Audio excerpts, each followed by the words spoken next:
ORF Sound. Hört. Festivals mit Ö1.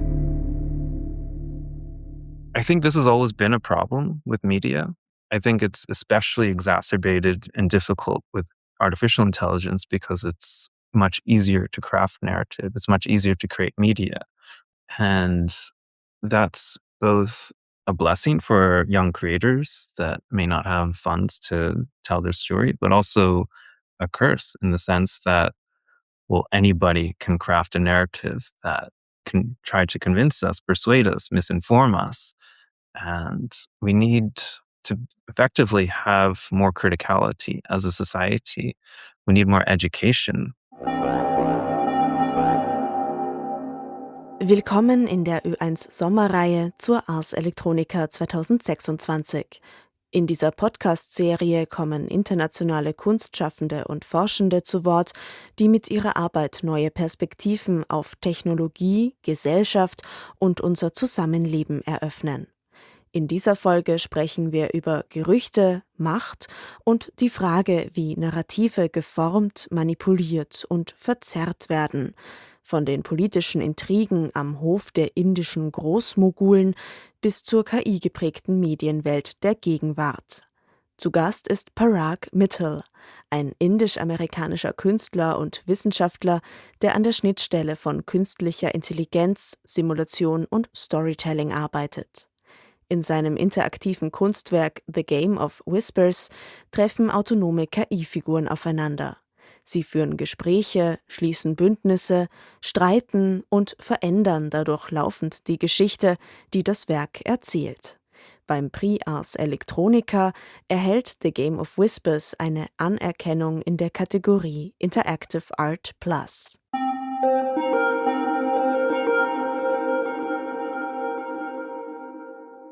Your audiovisual artwork, The Game of Whispers, brings audiences into a world inspired by the Mughal Empire, which ruled over much of what is today India, Pakistan, and Afghanistan from the 16th to the 18th century.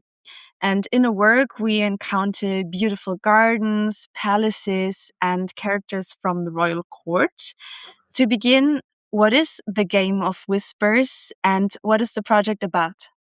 Oh, yeah. So thank you again so much for having me. The Game of Whispers is telling the story of the Mughal Empire, in particular, a very particular time period of Shah Jahan, who has built the Taj Mahal, the Red Fort. This is the fifth Mughal emperor, 1600s present-day India. And it's telling the story of his succession. He has these two sons, they're rivaling for the throne. And it's also a very contentious point in time in India's history. At that time, you could say, and this is very contentious to say at least, that there was some level of mysticism and pluralism in societies. There were active translations from different faiths. There was music and art. And then there's this other side of history where it's become very orthodox and, this sort of very orthodox Islamic rule. And present day India kind of has this growing tension again, but through maybe orthodox Hindu rule. And so we see this playing out all over the world, these growing tensions between various communities and this sort of constant back and forth of conflict. And growing up with that, it's hard to understand, why is this a constant factor of life? And anyway, so the Game of Whispers is meant to be this sort of revisionist narrative, kind of letting the situation unfold and understand, are there other narratives here? Are there other ways to even imagine a better future, let's say? It's also intimately a commentary on artificial intelligence, because at its core, each character is piloted by a large language model. And what that means is that there's no script. Each of the characters are effectively generating their actions, their languages. Everything is unscripted, moment to moment. And that's interesting for a number of reasons. One is I'm very curious just what these language models even interpret as history. There are competing narratives of what is the historical record. And history itself is this process of abduction, of trying to posit, what may have been through the various sources that are available to us. And so, as these language models proliferate and become more and more ingrained into daily life, what is it that they're encoding in us? That I think is a very important question. And how does empire, for instance, utilize that? In the case of, for instance, spreading narratives, rewriting history, things like that. Mm. What does it look like? Could you describe that? So what does the audience encounter when they enter the installation? So there's a 5-channel video installation. So there's 5 vertically oriented screens, quite large televisions, 70-inch. And they're oriented vertically to try and give this feeling of the miniature painting form, which, if you're not familiar, has a rich history going back to Persian art, and it's a very meticulous craft, very finely detailed. And so we were inspired by that, me and my collaborators. We wanted to pay homage to that form, but also invoke this sort of game-like universe as well. And so it's kind of a mixture of both worlds, something that felt for me like Final Fantasy meets Mughal miniature painting in some way. And so there's 5 of these screens. Each screen centers on a particular character in this historical period of time. We have Shah Jahan, his wife Mumtaz Mahal, who's entombed in the Taj Mahal. We have two of his sons and a gardener, and these are the kind of central figures of the story. Although there's 20 characters in total, and then in the periphery there are the 2 speakers with music that's been composed by Sanaya Ardashir, Indian musician. And each of the televisions is also communicating what each character is experiencing. So as they talk to other characters, we hear that come from that individual television as well. What initially inspired this project? How did it start? Oh, yeah. So I had been reading a lot of William Dalrymple, if you're not familiar with his work, like The Golden Road. Also listening to a lot of Empire, an incredible podcast that just talks about, starts off with the birth of a corporation, an East India Company, and just kind of goes through the role of empire through the ages and focused on this sort of region in particular. And I found it fascinating because, one, this is a history that's so intimately tied to my own heritage, but also it's a history that I don't really know about, through my own parents. It's not a time period that is easy to talk about because there is a lot of pain there, I think. My parents grew up through partition. India is only 75 years old or so. And at that time, this was a very, very violent place, where they grew up. And there's a lot of migrants, there's genocide, there's like a lot of things happening in this time period. And it's hard to understand my own history and heritage as a result. So part of the fascination is just, how did I get here? How did I form my beliefs? Part of the fascination is also like, why are my beliefs so different to that of my previous generation? And some of that is embodied in this sort of dynamic between, a fairly orthodox character and a much more pluralist mystic character. And so those tensions are playing out very much like they play out in my own family dynamic. And what drew you to the Mughal Empire and specifically the reign of Shah Jahan as a point of departure for this work? So, what was so fascinating about that period? I think it's a period of time in present day India's history that has so many pivotal time periods. In particular, this moment in time, I feel like, is a great inflection point in some way in history. And listening to William Dalrymple talk about it, or these other historians, it kind of adds more and more weight to, oh, this was a really important time period. And how did this company, effectively a company came and colonized this country on the behalf of an empire. And, there's just so many ways that this history has played out. And it's really fascinating, I think, to understand given present day empires, the present day Silicon Valley mold of empire, and what this looks like. So it's in particular a very fascinating point in time in history. I think just focusing on, for instance, Shah Jahan's own narrative and how he also rewrote his own history multiple times, through the form of miniature painting. This is kind of how story was handed down. Today, we have many other devices, of course, some of which is social media. And I find it fascinating to think about how history is being rewritten constantly through, misinformation, through the spread of AI, being able to write as much as it'd like at any given moment. It's so easy to craft narrative online.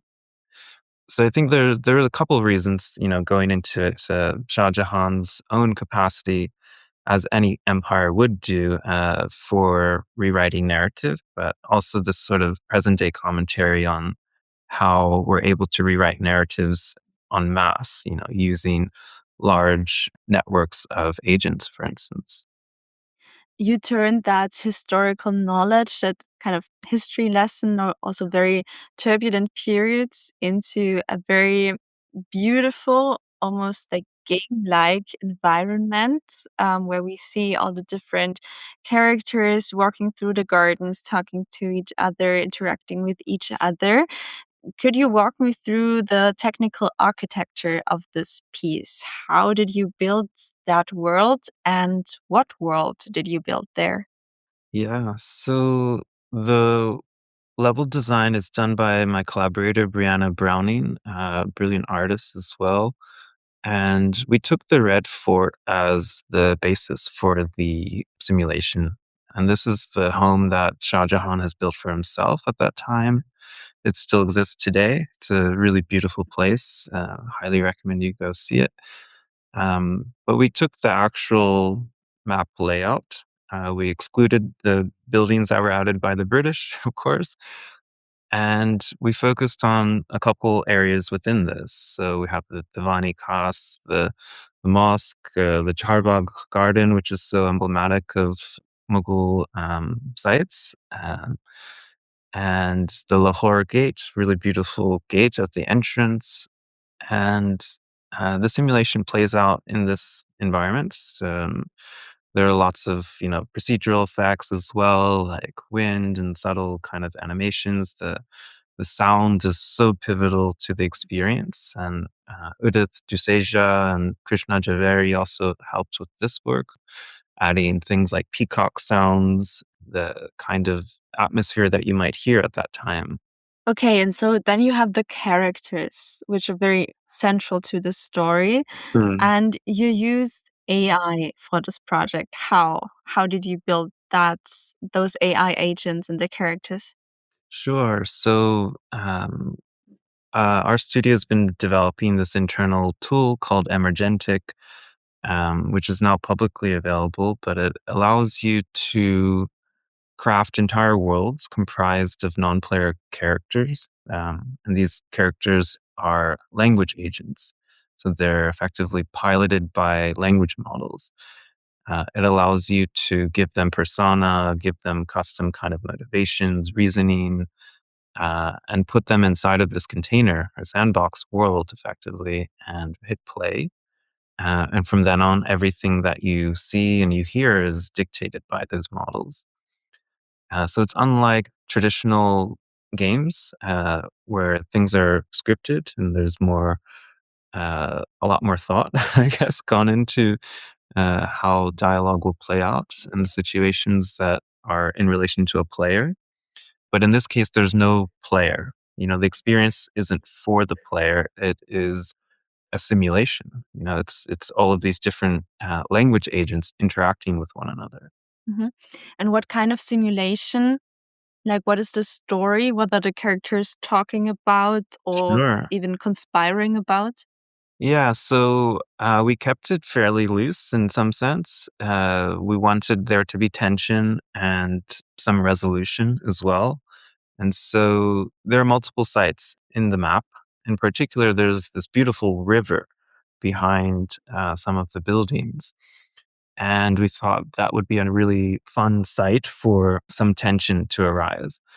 And so part of the tooling with Emergentic is to allow you to have some orchestration of this chaotic system effectively. And so this is kind of the sleight of hand, the authorial creative control that we get to have on the story.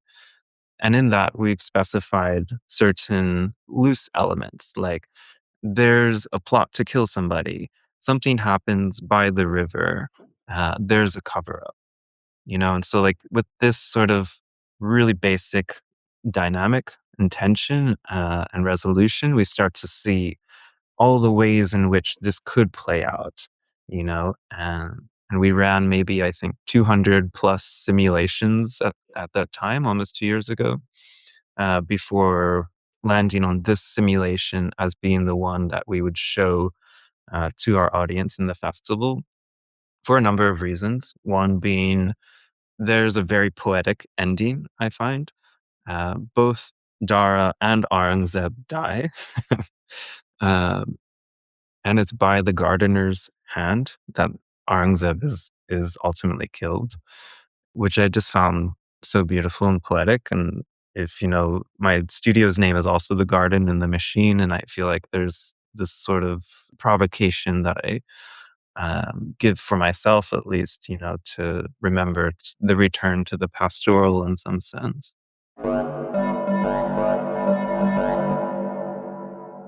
Parag Mital lebt und arbeitet als Medienkünstler und interdisziplinärer Forscher in Los Angeles.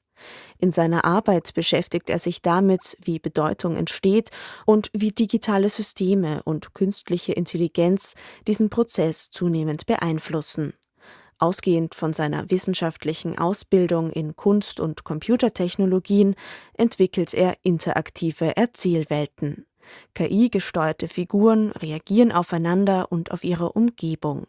So entstehen Geschichten nicht nach einem festgelegten Ablauf, sondern im Zusammenspiel der Figuren. Seine Arbeiten waren international zu sehen, unter anderem im Victoria and Albert Museum, am British Film Institute und in der Walt Disney Concert Hall. Außerdem arbeitete er mit Künstlerinnen und Künstlern wie Massive Attack, Sigur Rós und David Lynch zusammen.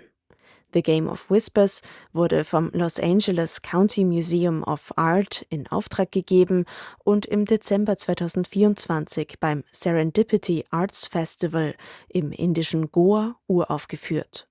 Für das Projekt entwickelte mittels Kreativtechnologiestudio The Garden in the Machine eine eigene technische Grundlage, mit der autonome Figuren in Spielen gestaltet und zum Leben erweckt werden können.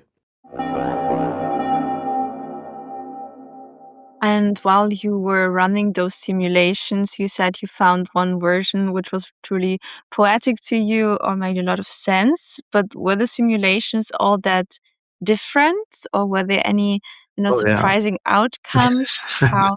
Yeah. Yeah, I mean, they're very different. Ultimately, it's a process of iteration and building the world and the story and the backstories and, like, having it all resolve in a way that feels poetic and distilled in some way. The final simulation is 15 minutes, and it's not until 8 minutes into it that the first murder occurs, and then 12 minutes, the second murder occurs. And in previous simulations, maybe the murder happened like right away and we wanted to build some more tension, or for some reason somebody killed Mumtaz and we're like, wait a minute, I don't feel like we should be killing the mother right now. It doesn't feel pivotal to the story. And so there's definitely, authorial control in this process, and playing out the dynamics. So that there's the artistic kind of sleight of hand there. and just learning as well, like what the dynamics of the system are. It's a very, I would say, very novel form of storytelling in a lot of ways. There's no script. We're really designing a world, a container, and then hitting play and letting this sort of thing unfold. The closest things that we see like this are in games, which have done this very successfully for 20 plus years, but they're often in relation to a player. And so, what does it mean to create this sort of story without a player? And I think that's kind of what's novel about it. And how were you thinking about big questions like historical narratives and truth, and how truth is also maybe something unstable or negotiated, vulnerable to manipulation? How were you thinking about those like big issues while you were working on this project? Yeah, it was a really big question. These working with these language models and building simulations, and it's really shifted my understanding of truth in a lot of ways. I feel that I grew up as a scientist. I went through academia, like publishing papers, and I, for a long time, really had the single worldview that there's an objective reality, a single truth that we can measure, and this is it. And more, I realized that there are so many different realities. And, so much of reality is interpreted. Like fundamentally, we are limited in our understanding of the world. And so we use society, we use these social structures to communicate and understand more about the world and function with it and survive. But it's such a fascinating idea to think about, what is the kind of universal truth. And so we developed methods, the scientific method, to help us understand it. That method relates a hypothesis-driven way of understanding the world. It can't really prove anything, but it can disprove things. And so we're kind of chipping away at our idea of what things might look like. And then on the other hand, we have the sort of ancestral, indigenous, and faith-based systems of knowledge. And in a lot of ways, they're kind of these creative versions of reality. It's like, oh, I think the world is like this, so said somebody thousands of years ago. And, who's to say, you know, we can't really prove or disprove it. There's so many ways to conceptualize the system, but we're inside it. That's on the question of truth and science. And one aspect that the work, of course, touches is that of how narratives are spread or how false narratives are spread, especially in today's media environment where we see the rise of AI and all of those consequences. What parallels do you see between how narratives are spread in your Game of Whispers world and the way narratives circulate now? Yeah, these tools are incredibly great at finding a narrative between one scenario and another, and it can just craft an entire narrative. And it's very convincing, you know. Turns out AI is really good at spreading misinformation. It's employed widely online. We already know this. It's utilized for personalizations. When you read your Facebook news feed, this is a kind of silo that's been adapted for you, and that helps advertisers target narratives that hopefully push you towards purchasing their product, for instance, or believing what they want you to believe. And misinformation is kind of that push. It's sort of like, if I just give you a little nugget here and a little nugget there, I can kind of push you towards believing or thinking or buying a certain thing. And with artificial intelligence, it's incredibly easy to create content. It's incredibly easy to craft narratives, and it's very hard to validate them. It's very hard to understand even who wrote them, if anybody wrote them, let's say. When I read my Instagram feed, I have no idea sometimes if this was written by a person. And increasingly, that line is getting blurrier and blurrier. And I think that we're all wrestling with this balance of agency and automation. It's great to utilize these tools for increased efficiency sometimes. Like I really don't want to use my brain sometimes. And so, great, I'm going to use this tool to help me, whether that's pen and paper or it's this tool that's just going to auto suggest my entire email for me. Um, but at the same time, we have to maintain our agency. We have to remember that we still have to function in this world, and the people pulling the strings behind those automated systems maybe don't have our best interests, or at least it's not very transparent what their interests are. So, a large part of simulation, I feel like, especially utilizing language models, is to understand what are the inbuilt biases in these models. Can we see that as we start to form larger and larger simulations? Can we start to see how they organize? Are they competitive? Are they suggesting that we eat more McDonald's? Like what are the inbuilt biases in these models effectively? And there's a handful of people working on this, especially here in the Bay Area, like from alignment and safety researchers. And yeah, so I'm finding a lot of research in that world that is inspiring to me these days. And that's fundamentally what we're also working with, both as an artist and a researcher. Mm.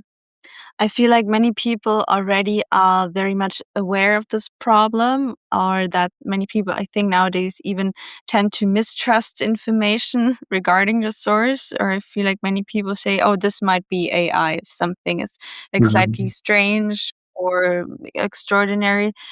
Do you see this as a also big problem that nowadays there's this mistrust? How would you say has AI already altered our relationship to truth? Yeah, I mean, I guess deep fakes were kind of part of this as well. And like we started to see, you know, uh, these mashups of political kind of campaigns created by generative video. Um, and the writing was on the wall like, hey, at some point, it's going to be really hard to tell the difference between a generated piece of media and something that had been created by a human. And depending on your familiarity with these tools as well, it's hard, especially hard to tell the difference. I think this has always been a problem with media. I think it's especially exacerbated and difficult with artificial intelligence because it's much easier to craft narrative. It's much easier to create media. In a lot of ways, media creation has become democratized in the sense that you don't need a professional studio to create something that looks like a professional video. And that's both a blessing for young creators that may not have funds to tell their story, but also a curse in the sense that, well, anybody can craft a narrative that can try to convince us, persuade us, misinform us. And we need to effectively have more criticality as a society. We need more education on these tools, on what they're capable of, on how to think critically. And I think fundamentally, that's probably the most important issue of our time is how do we ensure people are able to think critically of the information that they read online. Why did you want to incorporate AI if you're so critical about it, even in your piece? What did you want to show with it? Yeah. So throughout my work, 15, 20 years working as an artist, utilizing computation and artificial intelligence, AI is both the form, as in I'm using artificial intelligence to create the work, but it's also very often the subject of the work. I am critical of it. Uh, it doesn't mean that I don't think that we should be utilizing it, but it is important to be aware of the harms and dangers of it. It is effectively a military technology. We are in an information war for our own minds, between societies, between nations. And AI is very much the tool of choice for that.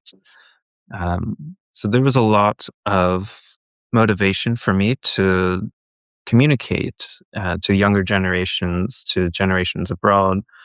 What is the capacity for AI to form story, to misinform in the context of empire, in the context of present day narratives? Are you planning on expanding the project or transforming it for the future? Yes, I am. We've already expanded it into updated map. We've really enhanced all the visual details. We've added a player in the end, which allows you to pilot any of the characters. And so then you can spread your own misinformation and see how stories unfold. And yeah, we've also expanded the technical apparatus, emergentic, allowing for richer kind of orchestration of narrative through that. And what do you hope visitors take away from this project? A feeling, a reflection, a thought? Hmm. I hope you come away with a sense of criticality, a sense of wonder, a sense of inspiration, even on the capacity for story and art to provoke questions, to also ask more questions, to read about history, to be fascinated by empire in some sense and how this is something that's happened before. And we've survived empires in the past and we'll survive current ones too. Thank you very much for this conversation. Thank you very much. Das war Parag Mital in der Ö1 Sommerreihe zur Ars Electronica. Vielen Dank fürs Zuhören. In der nächsten Folge spreche ich mit den US-amerikanischen Filmschaffenden Riot Yaspik und Milo Talwani über ihr Projekt The Innocence of Unknowing, eine KI-gestützte Arbeit über Bilder von Waffengewalt in den USA und darüber, wie die Medien von Amokläufen erzählen.